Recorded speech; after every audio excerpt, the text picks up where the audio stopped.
Gambit #1. Gambit, one of the hottest new X-Men of the 90s, gets his own miniseries here, drawn by the great Lee Weeks.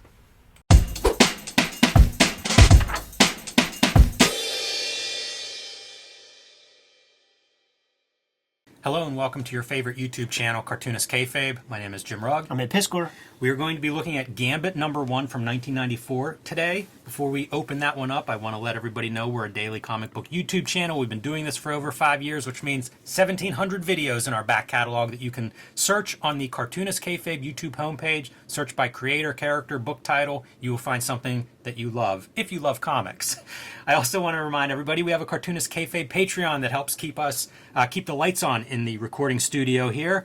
You can get to that from the link below this video. You can join as a King Kayfaber and sit in on the recording session. That'll give you access to all of our videos first, even before we edit and release them. And if you see something you want, you'll be the first one in line to get it. You'll beat the Kayfabe effect. If it's something rare, you'll get it before it disappears or before it goes up in price. So check out that link. We appreciate all of our Patreon support. And with that said, Ed, let's dive into this Lee Weeks early masterpiece. Maybe not quite a masterpiece. Of drawing. But Lee Weeks is awesome, and I think his stuff is well on display at this point. I think he had been doing Daredevil before this. Right. And did these elongated figures. I like whenever the artist has different body types for the figures. Yeah. And Gambit is a lean, tall guy in my head. Lee Weeks nails that. Right. You know, and his costume, I think, accentuates it. So we're going to enjoy going through that. But we have all 4 issues here. 3 of them are yours, Ed, and those are all signed because you've talked about meeting Lee Weeks at the Pittsburgh Comic-Con in the past and some influence there, ability to look at his original pages. Oh, yeah, man. Like, he had these pages for sale, and I was a mark for this series, for sure. So I sort of had the intention. I'm like, I went to a convention once before that convention, and it was Ernie Steiner. And Ernie Steiner was selling pages for like $5. Yes. Like, he was selling pages for nothing. So in my mind, that's what original art costs. And I got my Superman comic signed by Ron Frenz right next to Lee Weeks. And Ron Frenz had pages for like $1. There was like a $1 page section pile. There was a $5 per page pile. Then there was like a $20 per page pile. So I'm like, okay, man, I'm going to definitely get a page from Gambit. Maybe I'll buy a cover. And I went to Lee Weeks, man, probably prepubescent, high-pitched voice and stuff. And Mr. Weeks, may I please buy some pages? And he looked at me and was like, I have nothing for sale less than $300. And then I actually thought that he was like a price gouger. I'm like, man, that's so fucked up. I mean, I didn't say that to him, but like in my mind, I'm just like, what a punk. His pages are so expensive. That's funny. This is the one I pulled off the racks, like when I first came across it, because I was not a comic shop dude whatsoever. Even though it says direct edition, maybe I got like a 4-pack or something, but I have a version where it's just a newsstand, and it was the most dog-eared, like fucked up thing at the Kmart. You can see the early like desktop publishing elements here, where it's like, well, let's stretch the logo out. Such a bad idea, and so many comics would do that. But I guess if you're experimenting with your new tools, go for it. But you can also see the gradations, you know, like hard lines here on the way this gradation works, which was another tell of some of those early coloring softwares. Right. Makes me wonder what they're using here in 1994 to still get that. Because I know Dark Horse had, I think they had proprietary software, or they had something, maybe Corel, that did not become the main. Right, yeah, totally. And then there was the one that, like the Steve Olaf one was like that CAD Barrett or COD Barrett, and that would have the banding, so maybe that's what that is. Definitely blacken the mixture up here. One interesting thing about all these logos, like these logos were established whenever I don't know that this logo was created for this, but at the beginning of the X-Men cartoon, when it shows all their names, like this logo is there.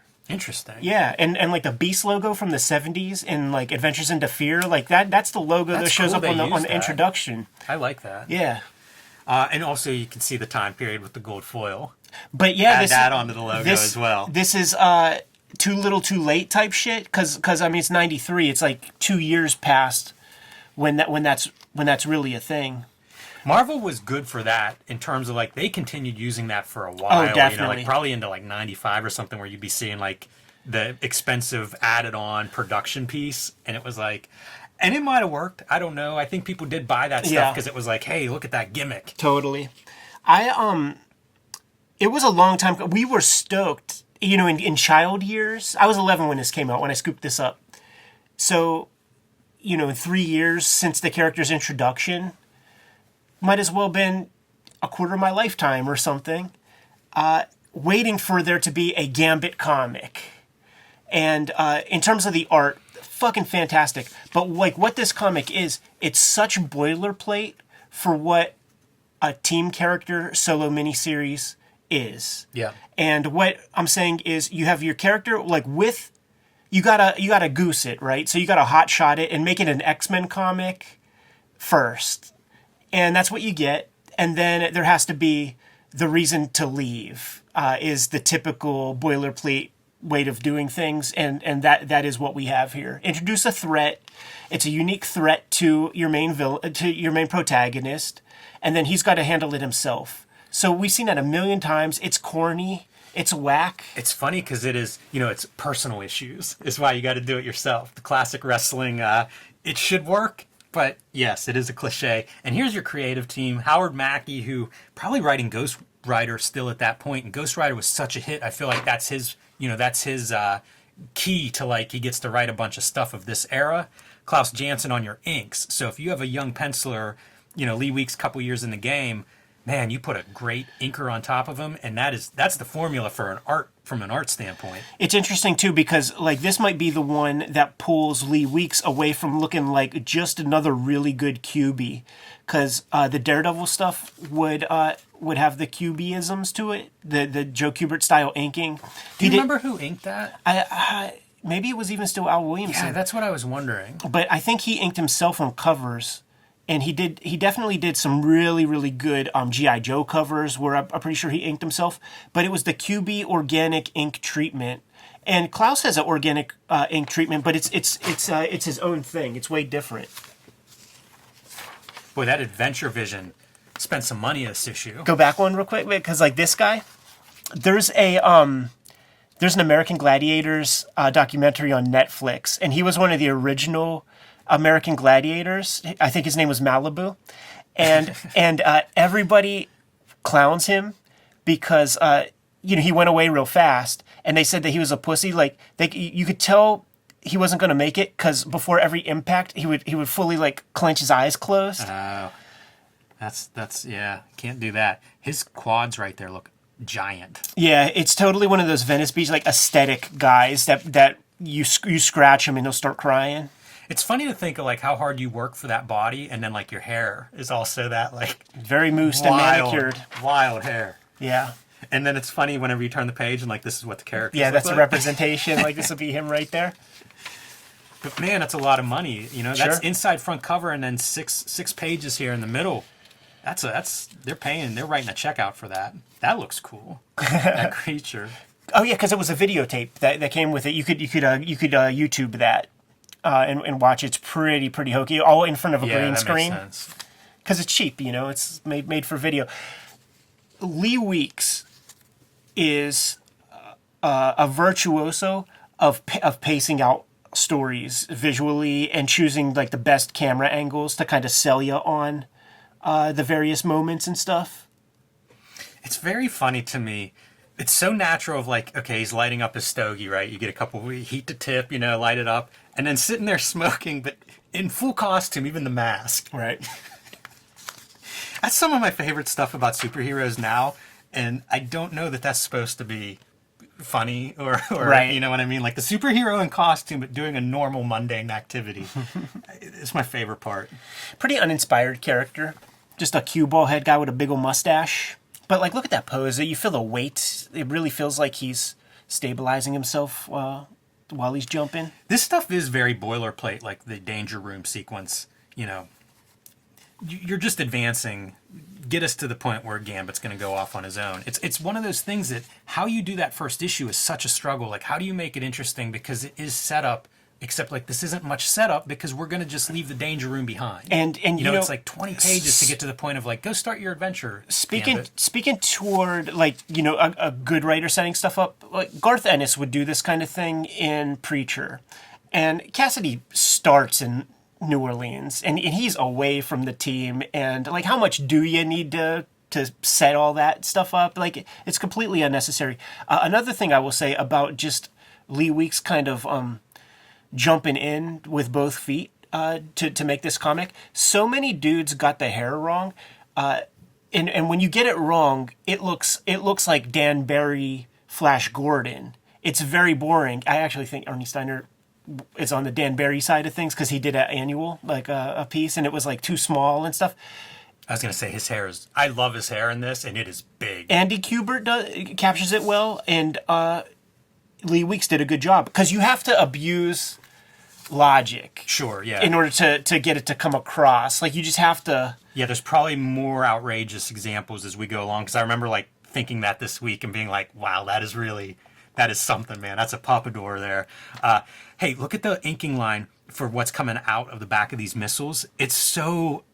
That's a Klaus line, is man. Amazing. That's a Klaus line, dude, for sure. It's great stuff. But missiles in the danger room. How are they simulating that? Because that looks like there are explosions now happening. Haptic bodysuits. I think they've really damaged that room, possibly. Buy our books. Keep the videos coming to you on a regular basis. Jimmy has Street Angel Deadliest Girl Alive, Street Angel Princess of Poverty, True Crime Funnies, 1986 zine, BW zine. Get those at his website. Hulk Grand Design, Treasury is out there. Trade paperback coming soon. I have Hip Hop Family Tree Omnibus. X-Men Grand Design Trilogy, Red Room Crypto Killers comes out the end of February, Antisocial Network, Red Room Trigger Warnings, and the Switchblade Shorties comic strip coming to you online on a daily basis. Now that we're done showing off our books, get them, and back to the video. These kind of poses of like faces, turned at slightly different angles, plus expressions, no thanks. This is Rogue, has blue balls, but then also like, you already know you can't touch him, so why are you getting that frustrated that you can't, lick his nutsack or whatever? Great. Gonna slice your throat with this card. Dude, card as weapon. We were on board, man. We were on board in a big way. Fantastic lighting on that piece, though. And then, as you could imagine, he recognizes the guy, and all is forgiven. And then that's the guy who's going to bring word that you need to come. And there's some piece of information that Gambit just can't talk about with the regular X-Men. It's terrible. It's such shit. Like, elevated by Lee Weeks visually, but the writing is just egregiously crappy. You can write stuff for kids and it not be this boring, average, seen it 1,000 times type writing. Little hints of text to the way the synergy between Lee Weeks and Klaus Janson kind of interact. A little hairiness. Yeah, there does. It is pretty interesting, those two together. It's because you see the little Jansenisms, but also like there's a lot of stuff that doesn't exactly feel like Jansen. Like he's really, I think he's giving some to Lee Weeks. I think the underlying drawing that Lee Weeks can do, he is a fucking master, and he has never let up. Like if you go on his Instagram, the dude is a ruler, man. Yeah, he is so solid. A couple years ago, we saw him at Baltimore, and he was coming off of he won a whole bunch of the Ringo Awards there. Oh, you know what that was for? Was it Batman and something crossover? Elmer Fudd. And then we went home and we're like, yeah, we got to check out this fucking comic. And then we did, and we're like, you know what? Fuck everybody who votes this horseshit. The art was impressive, but I think that was all digital art too, like all the line art on that, if I remember correctly. But yes, to your point, the guy can draw. Doesn't that look straight out of like the Damonites or like some kind of Wildcats comic? Yeah, 100%. I mean, it looks like Grifter. It looked like Grifter, when I was reading it, I thought that too. We're going to get Gideon over. Are we? We're going to try. I don't know if it works or not. I don't feel like Gideon is over, so I don't know. May not have worked. I love this point of view. The low angle shot, the foreground figures running away. Good stuff. This was also a piece that I never think of in comics, but you would see it in a lot of Marvel comics, and it's just like something is happening, but it's it's an energy burst or very it's a bullet 90s or something. That's a 90s panel. It's so bizarre because those panels exist in a lot of comics, and I just never really think about them. Mm-hmm. Yeah, look at the size of that hair. That's good hair. That's probably one of the ones I was thinking of, and it helps that he's silhouetted with that light blue behind the hair. Like, that is big hair. I'm on board. Great angle, and it only gets bigger in these other issues, by the way. Great hair, and you see that little, like, white to the eyes? Yeah. People started to crib that, and Jim Lee did that early on, and I think some of those, like, whenever Gambit was introduced, he's created by Jim Lee, right? But I think the cover for that is drawn by Andy Kubert, and I think the interior is by somebody else. So I think that's right, yeah. And the guy who did the interior, I think he did those kind of like black sockets with a little white dot in the middle. Yeah, I was going to comment on that. There's a close-up of his eyeballs back here, and you see that they're black with like an iris. You know, like the iris is your color piece. I kind of like how that looks. Oh yeah, it's pretty neat looking. That's in the cartoon and everything. Like, there are those guys. I don't know if you've ever seen them. That like Full Moon Zine. I really should. From like San Quentin or something. They tattooed their eyeballs. You seen that shit? Yeah, that doesn't always end well. Yeah, that's what that looks like though. That seems like the worst idea I've ever heard. But very intimidating. Like those dudes would are be not going to get ass raped. I guess They're going to be the Boy, givers. if those are the two choices. They're going to be the givers. That is tough. Lesser of two evils, I suppose. You see how big the hair gets by issue 4? That's awesome. Well, hey, man, it's the action of the story. He hasn't had time for a haircut. It's true. Going to keep growing. I also see some parallels with, like, Silvestri and Dan Green on Wolverine around this time period. Yes. Or I guess that would have been a couple years before this. Totally before, yeah. Yeah, the art, because, like, I mean, this is a sweet spot for me, and it was definitely Adam Kubert was on Wolverine at the time. It's that era, too, where, like, give me an alternative to Jim Lee, Rob Liefeld. You know, nothing against them, but I don't want everybody drawing like them. And so, like, this is an example of what I would say is an alternative. And I think that that's partially Klaus Janson, because you could probably ink this with a Scott Williams style, you know, that Hunt 102. Totally. And definitely bring it closer to that style. And to an extent, Lee Weeks is still playing that game. Maybe he even drew it to be that style, and it's Klaus who softened it up. Because, like, you look at Lee Weeks' stuff, he doesn't do this Jim Lee shit with the hair. Like, this is a very Jim Lee affectation. But, like, look at his comics now. He doesn't put that stuff in there. This is a function of 90s comics. I tell you what, he draws Wolverine's arms big. He goes back and forth with the scale of Wolverine, too. Like, there were a couple panels where he's the same size as somebody, but he drew him small in that one. I think it's really hard to get that scale right. I think you've got to be very dedicated. And the way, you know, like, if you look at John Byrne X-Men, because I think he was really good at the Wolverine height, you don't get panels that are quite like there are new styles of panels in the 90s, probably in the late 80s, right, where like you're really distorting those figures in close-ups, and I think it becomes almost impossible to maintain that scale well. And also, like, you know how this is, like, we joke often where it's like, put the tracing paper on there and draw where that other eye is, and you know, and you realize, like, it's the Elephant Man if you just go by this one hard cropped close-up. And I think that that's something that is newer to like the 90s than, say, the late 70s, early 80s. You know, it wasn't as common. Right. So definitely there's some extra distortion there. This panel feels kind of like one I've seen a lot. You know, the walking down the dark alley. It's effective. It looks good. It's a good way to close out an issue visually. And if you're at the last hour of your deadlines, that's true. Silhouette out the two close buildings and just draw the background behind. So Lee Week's probably the story for me in this issue. Absolutely. But Gambit, I do know people who love Gambit. You know, if you're a certain age, that may be your X-Man. We were waiting for this. The idea that Gambit got his own series like this was freaking huge to us, man. I think the cartoon is out at this point, so we were all pumped up. I like the gold cards. Kind of makes me think might be better if it were just that was the only gold. But if you're going to pay for gold foil, you know. Do you like the debossed hair that you can feel? Is that right? The puffy hair? I didn't realize it was debossed. Is that embossed or debossed? Oh, man. I guess it's embossed. Debossed is when it's sunk in. Well, you know what? The gold on the Gambit is... debossed. Sunk in. Yeah. Yeah. Embossed is raised. Embellished. Yeah. Wow.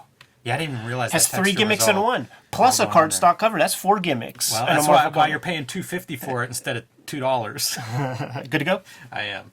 Kayfabers, like, follow, subscribe to the YouTube channel. Hit the bell so that we can notify you when new videos are available. We are on the road to 100,000 subscribers. Thank you very much. And if you get anything out of these videos, if you dig what we produce, make sure that you follow the channel, and it helps us out a lot to have a good subscriber base. The videos are ultimately brought to you by the books that we make, but we have a Patreon, and the Patreon is there for you to mitigate the kayfabe effect, become one of our biggest supporters, and you get all the videos before anybody else. You also have access to the live stream recording session as we produce these videos. Link in the description below for the Patreon. We have more than 1,700 videos out there, and we might have talked about some of your favorite comics, so make sure you hit the magnifying glass on the front page of the Kayfabe YouTube channel. Check out the channel, pop in your favorite titles, check out those episodes. If we haven't talked about your favorite comics, then by all means put something in the comments so that we can push those books a little bit higher on our to-read piles.